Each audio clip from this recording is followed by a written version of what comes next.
Bienvenidos a Mitos y Realidades, te saluda Alba Jiménez, ¿cómo estás? En el video de hoy vamos a hablar acerca de quiénes eran los esenios y por qué tengo que conocerlos. Te comento un poco sobre el origen de la palabra esenio. Se han tejido varias hipótesis de que su palabra, la palabra esenio, proviene del vocablo griego osios, que significa santo, o que es una referencia al griego hasidel, que significa piadosos, en arameo jesé. Escritos árabes se refieren a ellos como magaritas, que significa de las cuevas. Se ha propuesto que el nombre proviene del hebreo asaim, que significa hacedores, ya que ellos decían, si la Torá lo dice, lo hacemos, del verbo hacer y azot, y del plural masculino im. Y se sostiene que el nombre proviene de la palabra siraica asaya, que significa médicos en griego, terapeutas, porque su único ministerio para el público era el de curar enfermedades físicas y morales. Estudiaban con gran cuidado, dice Josefo, ciertos escritos de medicina que trataban de las virtudes ocultas de las plantas y los minerales. Dicho esto, de dónde proviene la palabra esenios, ahora vamos a ponernos un poquito en historia para entender quiénes son y por qué debe importarnos. Fíjense que a mediados del siglo pasado se encontró en la localidad de Qumran, esto es en Palestina, unas cuevas próximas al Mar Muerto, cientos de manuscritos, de los que una gran cantidad están datados entre el año 250 a.C. y en el año 66 después de Cristo. En estos escritos redactados por los esenios, que básicamente se define como una secta judía de la que se tiene constancia que existió entre el siglo II a.C. y el siglo I después de Cristo, conocidos como los manuscritos del Mar Muerto, algunos creyeron ver el origen del cristianismo.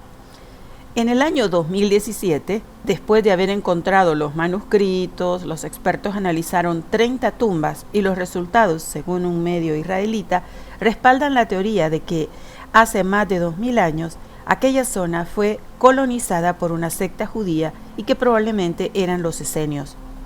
Según los especialistas, los esenios se marcharon de Jerusalén en protesta por la manera en que se manejaba el templo, y se adentraron en el desierto para preparar el camino de dos Mesías, que traerían una nueva era y para esperar la guerra de los hijos de la luz contra los hijos de la oscuridad, o sea, la guerra entre el bien y el mal. El nombre de los esenios aparece en infinidad de noticias y escritos recogidos en publicaciones esotéricas, históricas, científicas o de tipo general. Hay un libro publicado por el Papa Joseph Ratzinger, sí, el Papa Benedicto, y en la mayoría de los casos aparece asociado a la figura de Jesús. Pero entonces, ¿quiénes eran los esenios? Fíjense que la Enciclopedia Británica dice que los esenios eran una secta religiosa que floreció en Palestina unos 200 años antes del nacimiento del Mesías, el Jesucristo que todos conocemos. El Nuevo Testamento no menciona a los esenios, pero los escritos antiguos que se mantienen al respecto llevan la firma de Plinio el Viejo, un estudioso, escritor y militar romano, de Filón de Alejandría, un filósofo judío del período helenístico, y de Flavio Josefo, un historiador fariseo. Los esenios vivían en una especie de comunidad monástica, de la que se excluía a las mujeres. Sus propiedades eran compartidas y sus actividades reguladas por una serie de mandatos. Según Plinio el Viejo, no llegaron a conformar una secta numerosa, hablamos de 4000 personas más o menos. También dicen que los esenios compartían similitudes con los fariseos porque cumplían la ley de Moisés, santificaban el sábado. Sin embargo, se mantuvieron ocultos y se dedicaban a una vida contemplativa. Plinio los definió como un pueblo separado del mundo, maravilloso, sin mujeres. Entre ellos, para que el deseo sexual era extraño, porque no poseían dinero tampoco, y sus únicos acompañantes en el mundo eran las palmeras. Filón y Josefo aceptaron las premisas que había desarrollado Plinio y aseguraron que los esenios rechazaban los deseos carnales, al considerarlos una encarnación del mal, y que se protegían contra el comportamiento inadecuado y pasional de las mujeres.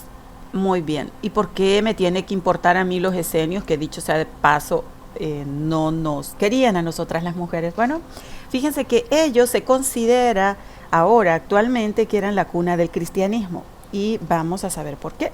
Cuando se encontraron los manuscritos del Mar Muerto que les mencionaba, la base del cristianismo, temblaron. Diferentes voces apuntaban a que la religión cristiana era una continuación natural de este apartado del judaísmo y que el mismo Jesús había sido un maestro esenio. Joseph Ratzinger, papa emérito, escribió un libro llamado Jesús de Nazaret, en el que indaga sobre la figura histórica y religiosa del carpintero más famoso del mundo.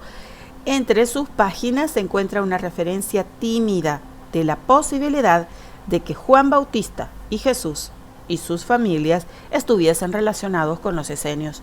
Para Ratzinger, Jesús fue sentenciado por blasfemia y no por razones políticas. Escribió que existían puntos en común entre los manuscritos de Qumran y las líneas cristianas, pero también defendía que había diferencias claras entre ellos. Según recogen diferentes teorías y escritos, Jesús no vivía una existencia monástica apartada de la secta y nada demuestra que fuese célibe. Al menos sus apóstoles no lo eran, tenían esposas, tenían suegra, tenían hijos. Los esenios mantenían una actitud elitista y discriminatoria. Hoy la teoría más aceptada es la que Jesús no fue un esenio, pero que la secta inspiró las características de su comportamiento, como la crítica constante a los fariseos, la forma en que Jesús se enojó cuando fue al templo y el mandato de compartir los bienes con los que más lo necesitan. Esos son los puntos en comunes que Jesús tenía con los esenios. Por eso se dice que ellos en realidad son la base del cristianismo. Recuerden que a partir de Jesús, el Cristo, empezamos a creer en la religión cristiana y empieza a formarse lo que para nosotros es hoy la religión cristiana. ¿Qué te parece? ¿Mito o realidad? Gracias por estar. Te invito, si no lo has hecho, a suscribirte, compartir y comentar. Me importa saber qué piensas. Te comparto el enlace a mis otros canales. ¡Chao!